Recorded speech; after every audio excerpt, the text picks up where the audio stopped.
Making a Bulbasaur planter. For this Bulbasaur planter, I use Crayola air dry clay, and because air dry clay is not waterproof, I had like a little mason jar to use as a base to put the plant in, and I rolled out some clay to be able to cover this whole thing. And I just worked with the clay until it was almost completely covered. I have a Bulbasaur reference picture next to me, and as I was looking at it, I guesstimated how big the legs should be, and I just started rolling and working with it till it was the shape I wanted. Even though the legs weren't exactly the shape that I wanted, I still ended up adding them onto the body so that I can just work with it all together. In hindsight, I realized I didn't cover the bottom of the mason jar, so that's what I'm doing. I felt like the legs and bodies were at a good starting point, so I decided to start working on the head. I know it looks awkward here, but for me it was a good starting point. And the following is a hyperlapse of me just working with it. I kept smoothing, kept taking away clay, kept adding on clay, but it was a whole process to make it look like what I wanted to look like.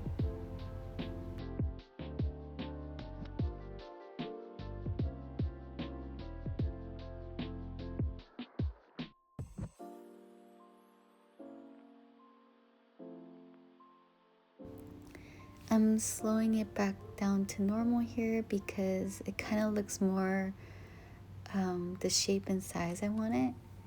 And plus I was gonna start working on the ears. I couldn't figure out how big I wanted it, so I just decided to start it bigger because I could always take away the clay. It's a lot easier to just take away clay than adding on clay for me. I don't know if that's true for this in general, but it was for me. Because like right now they look like giant cat ears, but I just had to trust the process. So again, here is a hyperlapse of me working with it again till it looked like what I wanted it to look like.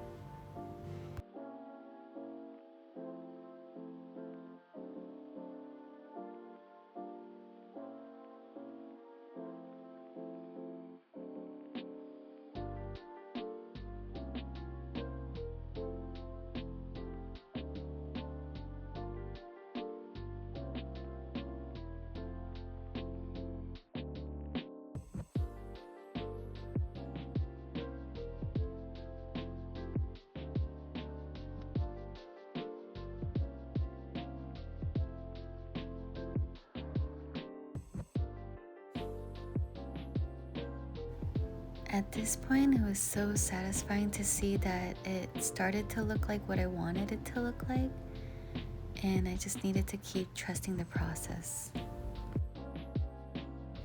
After I was done, I let it dry for a few days, and I painted over it with white paint and speckled it with light gray paint. It's very minimalistic. I didn't want to make a very colorful Bulbasaur. I wanted it very simple.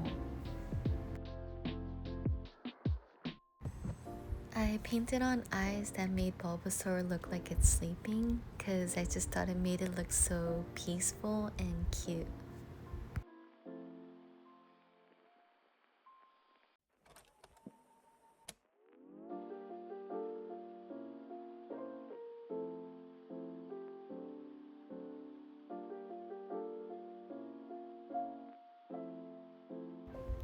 I coated everything with this varnish to seal everything in place.